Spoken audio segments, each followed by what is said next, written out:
आज हम अध्याय 2 पाठ का नाम बहुपद है। इसके महत्वपूर्ण प्रश्नों पर विचार करेंगे। परीक्षा की तैयारी के लिए ये प्रश्न बहुत ही आवश्यक हैं। इसके लिए सबसे पहले आपको ये जो परिभाषाएं दी गई हैं इनको तैयार कर लेना है। जैसे बहुपद की घात, बहुपद की घात के बारे में, घात 1 के बहुपद को क्या कहते हैं, ठीक है ना, घात 2 के बहुपद को क्या कहते हैं और घात 3 के बहुपद को क्या कहते हैं। अर्थात घात 1 के बहुपद को रेखीय बहुपद, 2 घात के बहुपद को द्विघात बहुपद और 3 घात के बहुपद को त्रिघात बहुपद कहते हैं। ठीक है।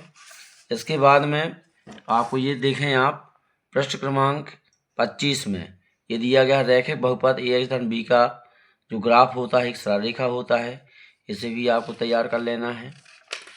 इसके बाद अगले पृष्ठ में चलेंगे हम। अगले पृष्ठ में आपको दिया गया है द्विघात बहुपद का जो ग्राफ होता है, आलेख होता है, वो कैसा होता है, परवलयाकार होता है और इन वक्रों को ही अपन क्या कहते हैं, परवलय कहते हैं। ठीक है।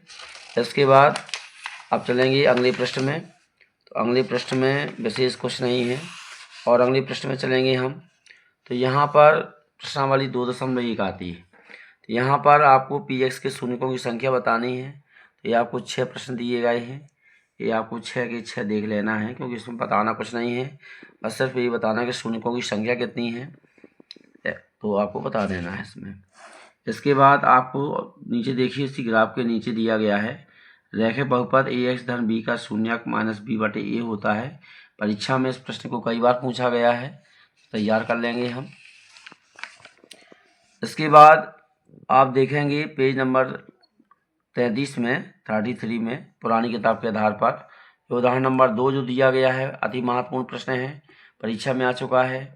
उदाहरण नंबर 3 में जो दिया गया बहुपद x² - 3 यह कई बार आपके विकल्प में पूछा जा चुका है, बोर्ड पेपरों में, ध्यान रखना है इसका। इसके बाद हम आते हैं प्रश्नावली 2.2 की ओर। प्रश्नावली 2.2 ही अपनी मुख्य प्रश्नावली है। इसमें पहले प्रश्न में 6 प्रश्न दिए गए हैं और दूसरे प्रश्न में भी हमको 6 प्रश्न दिए गए हैं। इन दोनों ही प्रश्नों में से कम 2 प्रश्नों का आना बहुत ही अनिवार्य है।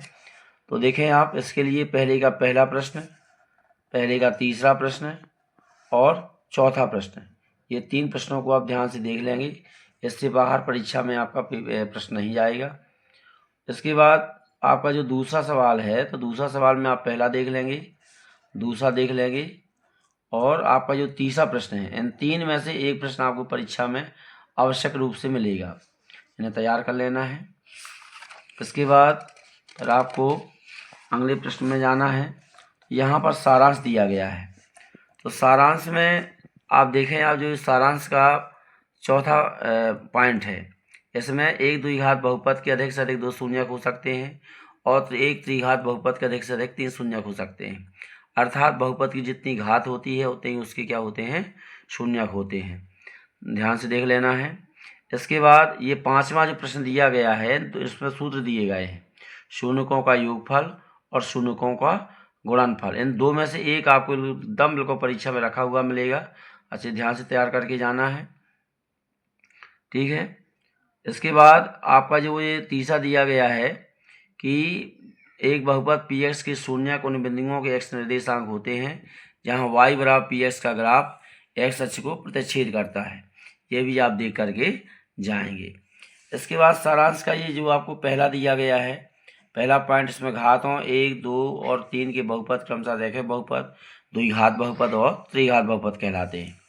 दूसरा है एक द्विघात बहुपद, ये व्यापक रूप दिया गया है ax² धन bx धन c, जहाँ a, b, c वास्तविक संख्याएं हैं और a का मान 0 के बराबर नहीं है। ये बिल्कुल इनमें से आपका एक प्रश्न रखा ही मिलना है, ये दूसरा पॉइंट, और ये आपका जो दिया गया है 5वां पॉइंट, इसमें से एक या तो शून्यकों का योगफल आएगा या शून्यकों का गुणनफल या फिर द्विघात बहुपद का व्यापक रूप। यदि आप इतना तैयार कर लेते हैं तो हमें आशा है कि अध्याय 2 से एक भी प्रश्न आपका परीक्षा में बाहर नहीं जाएगा। धन्यवाद।